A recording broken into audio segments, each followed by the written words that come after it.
Caitlin Clark just delivered a debut that felt almost unreal. In her very first appearance with the Team USA Senior National Team, she shattered 5 FIBA records in a single game, a performance that instantly sent shockwaves through the basketball world. But what happened next made the story even more controversial. Less than 24 hours later, the tone around Clark suddenly shifted. During the post-game press conference following Team USA's messy win over Puerto Rico, head coach Kara Lawson made comments that many fans believe revealed something bigger happening behind the scenes. According to Lawson's own words, it sounded like the team intentionally adjusted things to make sure a performance like Clark's wouldn't happen again. And that's where the debate exploded. Basketball fans everywhere started dissecting the game footage, pointing to several moments that raised serious questions. In particular, viewers noticed 4 separate possessions involving Angel Reese that seemed to support the idea that Clark wasn't exactly being put in the best position to dominate. Now the conversation is spreading across the entire basketball community. Was this simply strategy, or is there really an effort to limit Caitlin Clark's impact? Because when people go back and watch the film, the evidence is sitting there for everyone to see. So now the question is simple: why would Coach Kara Lawson hold Caitlin Clark back after a historic performance? Let me know what you think in the comments. I thought Puerto Rico played very, very hard,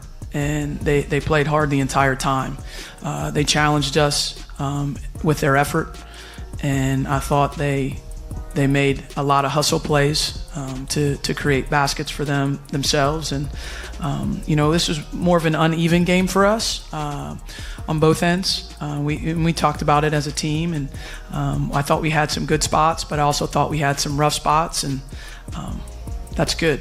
It's good to have rough spots sometimes. You're able to kind of figure some things out, and we're still figuring things out. Imagine walking into a new job on day 1, and before the day is even over, you've already rewritten the company's entire record book. And that's essentially what Caitlin Clark did the moment she stepped onto the court for her Team USA Senior National Team debut against Senegal. Clark didn't even start the game. She came off the bench and played just 19 minutes, but the impact she made in that short stretch was unbelievable. In that limited time, she dropped 17 points, handed out 12 assists, and committed 0 turnovers. She also shot 4 of 5 from beyond the arc and went a perfect 5 for 5 at the free throw line. That kind of performance isn't just impressive for a debut, it's the kind of outing that completely flips the script of a game, and the numbers weren't just strong, they were historic. When the dust settled, FIBA officials actually had to dig through decades of international records to fully understand what had just happened.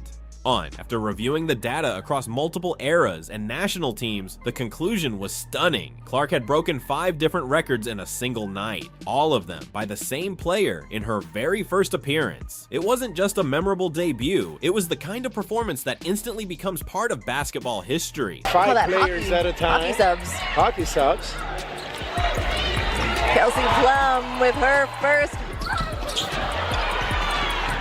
Caitlin Clark on the move, over to Billings. Billings on the left-hand side, off the glass, and how dangerous is Team USA? The first record she shattered was for the most assists ever recorded in a Team USA Senior National Team debut, and that includes both the men's and women's teams. Throughout the entire history of USA basketball, no player had ever stepped into their very first game and controlled the offense the way Clark did. It simply hadn't happened before, and the wildest part? She pulled it off in less than 20 minutes on the court. But that was only the beginning. The second record pushed things even further. Clark didn't just set the standard for Team USA, she set the global standard. Her assist total became the highest ever recorded in a senior national team debut across all countries under FIBA competition. That means when you look at every international team, every player, and every debut game in FIBA history, Caitlin Clark now sits at the very top. 1 game, 1 opportunity, and she rewrote the record books on the first attempt. Level basketball. Ryan Howard, back to Clark. Clark into Irfin, and Irfin off the glass, the ball movement. Then came record number 3. Clark finished the game with the second highest assist total ever recorded in a FIBA qualifying tournament game. Think about that for a moment. In her very first appearance, she immediately placed herself among the greatest single game playmaking performances the tournament has ever seen. And the records kept piling up. Record number 4 might be the most unbelievable of them all.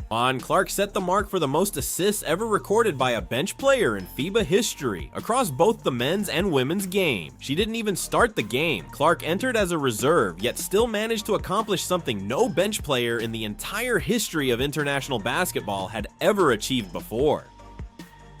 In a matter of minutes, she turned a routine debut into a historic moment. Here's Clark once again. She's got 8 points. She wanted to pull up for 3, but gonna share it with Rhyne Howard, who puts up a 3, and that's her second of the game. Give her. Comes off the screen from Irfan, kicks it over to Clark. Clark behind the back crossover finds Rhyne Howard. Howard for 3. And we said it, the connection between Caitlin Clark and Rhyne Howard has been beat. Record number 5 might be the most telling of them all. By halftime alone, Caitlin Clark had already racked up 8 assists without committing a single turnover, the highest assist total ever recorded in the first half of a FIBA qualifying game. And the most impressive part, she didn't lose the ball once during that stretch. Every pass was sharp, controlled, and perfectly timed. But here's what makes those stats even more remarkable. Rhyne Howard exploded for a huge scoring performance in that same game, and a large portion of those points came directly from Clark's vision and playmaking. Time after time, Clark read the defense, delivered the ball exactly where it needed to be, and set her teammates up to succeed. In just 19 minutes on the floor, she elevated the entire lineup around her. The international stage didn't slow her down at all. If anything, Clark stepped in and immediately took command of the game, shaping the flow of play like she'd been doing it at this level for years. Is looking to share the ball, comes off the screen. A nice pass into Copper. Copper up and under, and what a finish for Copper, and what a setup by point guard Caitlin Clark. So you'd expect the next. After a performance like that, the natural expectation would be simple. Give her more responsibility, more playing time, more confidence from the coaching staff, and a bigger role in the next game. When a player just rewrites the record books with 5 historic marks in one night, you usually build around that momentum. You double down on it. But when Team USA faced Puerto Rico, the situation unfolded very differently, and watching the game back now, some of the moments are honestly hard to ignore. Before we even get to what happened on the court, there was already something unusual happening in the arena. At a FIBA World Cup qualifier, you almost never see this. The opposing coach's own daughter sitting in the stands holding a fan sign for players on the other team, and not just any players. The sign was supporting Caitlin Clark and Paige Buchers. That means the Puerto Rico head coach's own child was cheering for the very players her mother was trying to game plan against. Just think about that for a second and what it says about the kind of excitement those players are creating around the sport. Rhyne Howard, who's detailed player of the game just yesterday, Maria Copper, and of course another fan favorite, Caitlin Clark checks into the game. There's a lot of Caitlin Clark jerseys and signs from little girls, little boys all over. And that crowd here right now because they just announced Caitlin Clark's name. Caitlin Clark fever is for real.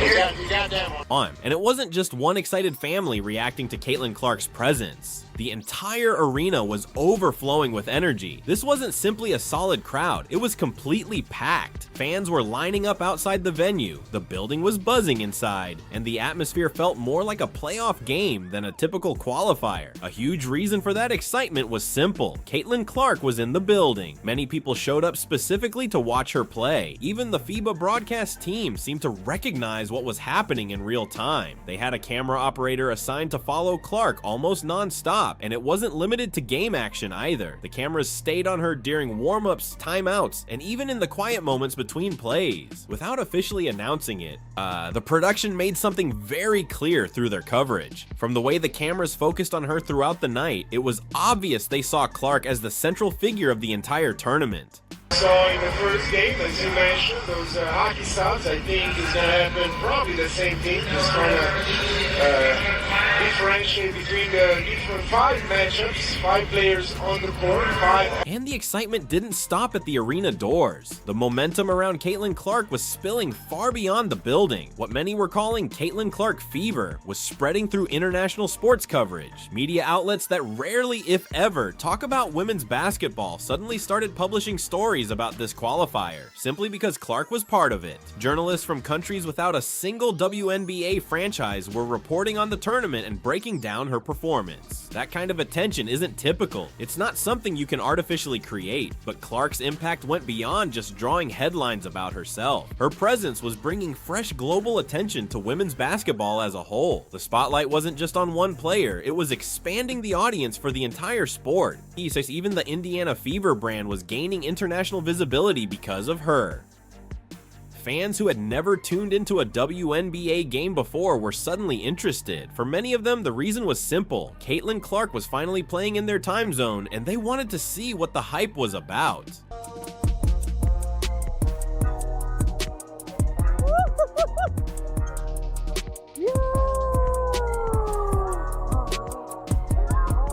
Mírala, mírala. Tengo que pegar la foto bien ahora.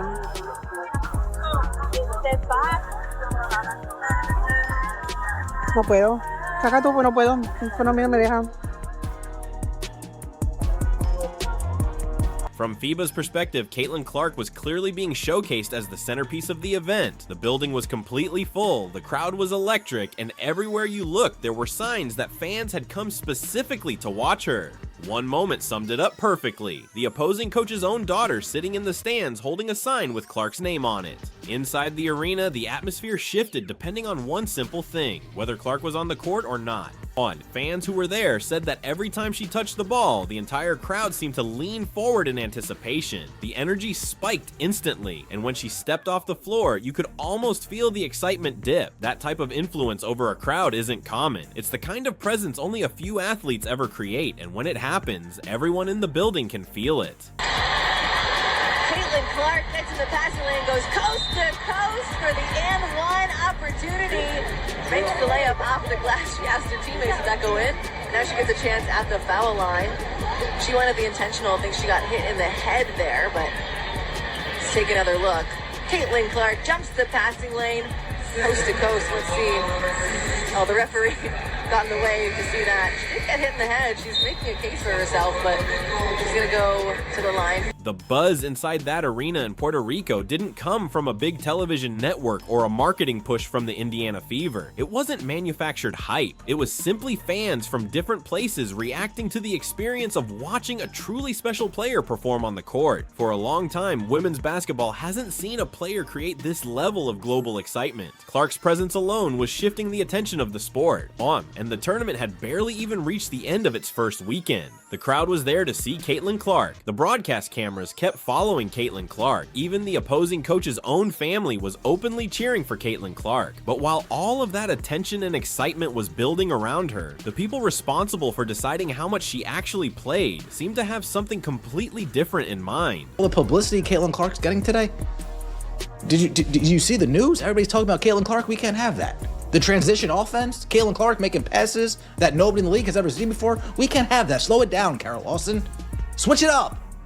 We got to make everybody else shine. We don't want her. Everybody else needs to shine. Today's night, it's going to be Paige's night and Angel's night. What a brutal game, folks. There's a very specific kind of frustration that comes from seeing a player lock eyes on an open teammate and then choosing not to pass. Caitlin Clark experienced that exact scenario at least 4 times during the game against Puerto Rico, and in every single one of those possessions, the other player involved was Angel Reese. Angel Reese is playing the point guard. She's not looking Caitlin Clark's way one time, deliberately not passing her the ball. Meanwhile, Clark was doing everything perfectly off the ball, cutting, creating passing lanes, reading the defense, and positioning herself so that any pass to her could turn into an easy basket. She was wide open every time, and yet Reese looked straight at her and chose to pass elsewhere. Not once, not twice, at least 4 separate times. Not gonna pass her the ball. Look at this. They're both going for rebound. But Angel Reese thinks she's the better point guard. She takes it up and just wastes a possession. Here we go again. Angel Reese is playing point guard. The first couple of times it happened, you could maybe give Reese the benefit of the doubt. Maybe she didn't see Clark or the timing was slightly off. Basketball moves fast. Sometimes reads just get missed. But by the third and fourth instance, that reasoning doesn't hold up. Clark was clearly open. Reese had possession of the ball, and yet she either passed to someone else or tried to force her own shot through a tighter window than necessary. At that point, it wasn't a slip up or an accident. It was a conscious decision. Makes a beautiful move, dries it, dishes it over his shoulder, and Angel Reese throws it out of bounds. Caitlin Clark drops a dime. Just going through the possessions. Another great pass. See, Caitlin Clark moves the ball, but the problem is, then there was the physical incident. During one sequence, Reese bumped Clark in a moment where there was absolutely no reason for contact. It wasn't a hard foul, and it wasn't an attempt to play the ball. It was simply a push in a spot that made zero sense. Within hours of the game ending, clips of the play were all over social media. Fans and analysts alike could tell this wasn't an accident. It looked intentional, pointed, and almost personal. Go, Angel Reese, look at it. She doesn't even look Caitlin Clark's way. I can't make this up. When it happens 10 times. Social media wasn't going to let that moment slide. Fans quickly clipped together the look-off possessions, placing them side by side, and the reaction was brutal for Reese. For those who had followed the tension between these two all season, it felt like their suspicions were being confirmed. On an international stage, wearing a Team USA jersey in front of the entire basketball world. And that was just the beginning. But those possessions may have been the most visible issue, but they were part of a much bigger problem. The overall rhythm of the offense whenever Clark was on the floor felt off, and it was impossible to ignore, especially if you'd watched the night before against Senegal. In that game, every time Clark touched the ball, the offense flowed effortlessly. Her teammates were moving, the defense was scrambling, and scoring opportunities were opening up everywhere. Against Puerto Rico, however, there were long stretches where Clark was literally on the court but barely involved. She was present, but the ball just wasn't getting to her. When Clark is used the right way, she forces defenders to pay attention. They can't ignore her or collapse on other players. She commands respect from beyond the arc, but when teammates don't actively involve her, all of that defensive pressure vanishes. Suddenly, opponents don't have to worry about Clark at all, and the offense becomes much easier to contain. This isn't speculation, it's just basic basketball spacing, and in this context, it's even more glaring. This is the same player who, just the night before, in the very same tournament and arena, shattered 5 FIBA world records. Her teammates saw it happen firsthand. They watched the flow, the way the ball moved through her hands, and the way the game opened up when she was properly engaged. And then, in the very next game, this is how she was treated on the court. She doesn't look Caitlin Clark's way. She won't the entire game. Look at Caitlin Clark has her hands up ready for the ball. Angel Reese is never going to pass the ball to Caitlin Clark, but Caitlin Clark passes the ball to Angel Reese. But it looks like this is how it's going to be. I like the first game when they had Kelsey Plum, Ryan Howard, but if Angel Reese is gonna play point guard and not pass Caitlin Clark the ball, she can't play that up-tempo fast offense that she's won. The pattern was obvious. Anyone who watched both games back to back could see exactly what had changed. The ball stopped going to Clark and the offense immediately suffered for it. But what made this more than just on-court drama was what Kara Lawson said at the post-game press conference. Most coaches are careful when speaking to the media, measured answers, team first language, nothing that can be used against them.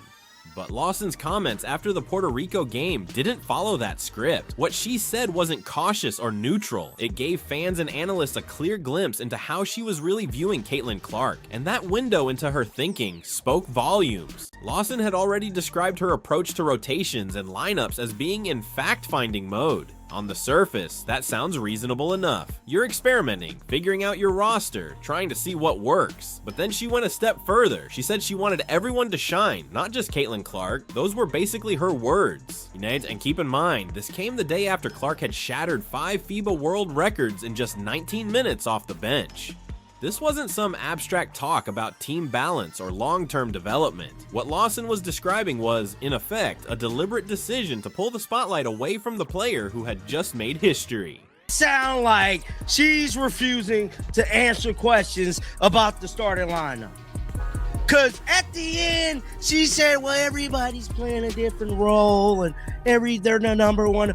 I don't want to hear none of that. But it didn't stop there. When a reporter directly asked Lawson about Clark's performance against Puerto Rico, she completely sidestepped the question, refusing to answer and quickly pivoting away. For a coach who had watched a player break historic records less than 24 hours earlier, choosing not to acknowledge that performance is a loud, unmistakable message. The on-court impact was just as obvious. Take a look at the starting five Lawson put out against Puerto Rico: Chelsea Gray, Paige Buchers, Kelsey Plum, Monique Billings, and Kiki Irian. No Clark, and the offense immediately felt the difference. Team USA's pace slowed, ball movement stalled, and the starters struggled against Puerto Rico's physical defense, finding it hard to generate clean scoring opportunities. Then Clark entered with the second unit and everything changed. But the tempo picked up instantly. Faster transitions, smarter reads, more fluid ball movement. The difference was undeniable, and it was visible in real time. But you were talking about how there was some good and there was some bad.